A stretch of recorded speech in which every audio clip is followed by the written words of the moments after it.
Hello friends, మనం శ్రీకృష్ణుల వారి బాల్యలీలలో భాగంగా వివిధ రూపాలతో వచ్చిన రాక్షసుల్ని సంహరించడం జరుగుతుంది.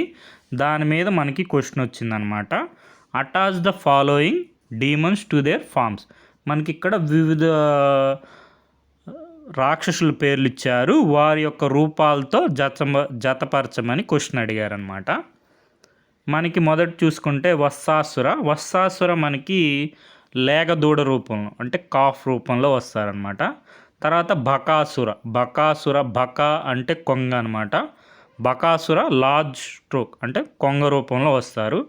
తర్వాత అగాసుర అంటే మనకి కొండ చిలువ రూపం పైథాన్ రూపంలో వస్తారనమాట. తర్వాత ధేనుకాసుర వచ్చి మనకి గార్ధవం అంటే గాడిద రూపంలో డాంకీ రూపంలో వస్తారు.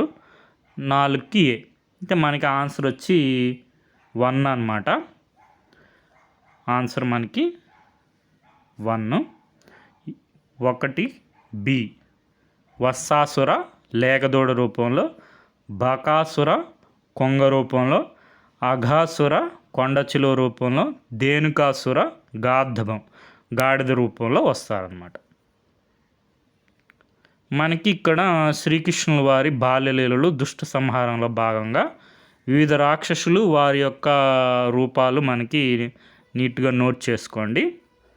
మనకి ఫస్ట్ పూతన మనకి విషంతో ఉన్న పాలు ఇవ్వాలనుకుంటుంది చిన్న కృష్ణుల వారికి. తర్వాత శకటం అంటే బండి అనమాట, బండి రూపం. తర్వాత తృణావర్తుడు అంటే మనకి సుడిగాలి.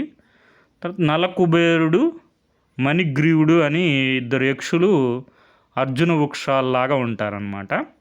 వత్సాసుర మనం చూసాం కదా లేగదూడ, బకాసుర కొంగ, అగాసుర కొండ చిలువ, ధేనుకాసుర గాడిద రూపం. మనకి ఈ నలుగురిని మనకి మ్యాచింగ్ రూపంలో ఇచ్చారనమాట క్వశ్చన్.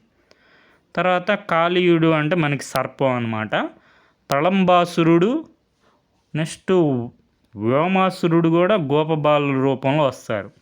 సుదర్శనుడు అనే సర్పం అనమాట. శంఖచూడు ఈయన యక్షుడు, గోపకాంతలను అపహరణ చేయడం అనేది జరుగుతుంది. శ్రీకృష్ణుల వారు బలరాముల వారు అడ్డుకుంటారు. వృషభాసురుడు అంటే వృషభం, కేసి అంటే అశ్వం గుర్రం రూపం. కువలయ పీడనం అనేది ఏనుగే అనమాట. ఆ ఏనుగు పేరే కువలయ పీడనం.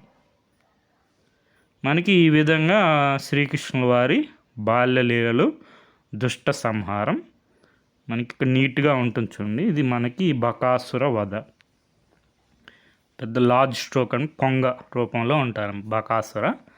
తర్వాత మనకి అఘాసుర అని చెప్పుకున్నాం కదా, పెద్ద కొండ చిలువ అఘాసుర.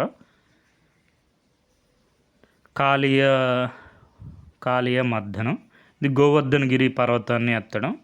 ఈ విధంగా శ్రీకృష్ణుల వారి బాల్య లీలలు దుష్ట సంహారం. మనకి వీటికన్నిటికి మూలం వచ్చి గీతా ప్రెస్ వారి శ్రీమద్ భాగవత సంగ్రహము.